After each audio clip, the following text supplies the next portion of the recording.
खबरों के सिलसिले के अॻिते वधाईंदे ब्रेकिंग न्यूज़ अवां सां शेयर कंदा हलूं। सराड़ी खां सराड़ी ڀرسان चौदगी वारे इलाइक़े ते अणॼातल हथियारबंदन फायरिंग करे ॻोठ दाइम मक्सी वासी सिकंदर अली मक्सी के क़तल करे छॾियो आहे। इंतहाई अफ़सोसनाक ख़बर आहे, अवां सां शेयर कंदा हलूं। जॾहिं त गोलियूं लॻण सबबि ॿुढो मुक्सी ज़ख़्मी थी पियो। हथियारबंदन जी फायरिंग में मारिजी वियल ॻोठाणे जो लाश ऐं ज़ख़्मी के अस्पताल आंदो वियो। पुलिस मूजिब वाक़ियो पुरानी दुश्मनी तां पेश आयो आहे।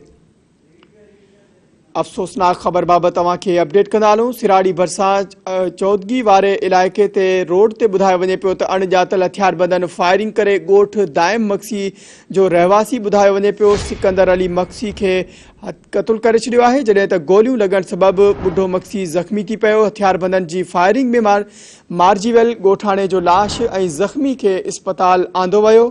पुलिस मूजिब वाक़ियो पुरानी दुश्मनी तां पेश आयो आहे। अहम ख़बर बाबत अवांखे अपडेट करे आहियूं। सराड़ी ڀرسان चौदगी वारे इलाइक़े ते ॿुधायो वञे पियो त रोड ते अणॼातल हथियारबंदन फायरिंग करे ॻोठ दाइम मक्सी जो रहवासी सिकंदर अली मक्सी खे क़तल करे छॾियो आहे। जॾहिं त गोलियूं लॻण सबबि ॿुढो मक्सी ज़ख़्मी थी पियो। हथियारबंदन जी फायरिंग में मारिजी वियल ॻोठाणे जो लाश ऐं ज़ख़्मी खे अस्पताल मुंतक़िल कयो वियो। जॾहिं त पुलिस मूजिब वाक़ियो पुरानी दुश्मनी तां पेश आयो आहे।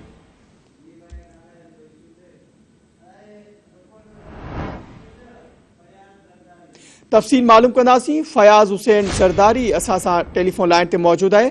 जी फयाज़, छा तफ़सील आहिनि? जी बिल्कुल, सराड़ी वेझो चौदंगी रोड ते दरगाह जमाल शाह वटि नामालूम माण्हुनि जी अंधाधुंध फायरिंग जिन जे नतीजे में गोलियूं लॻण करे ॻोठ दाइम मंगसी जो रहवासी सिकंदर अली मंगसी क़तल ॿुढो मंगसी सख़्त ज़ख़्मी थी पियो।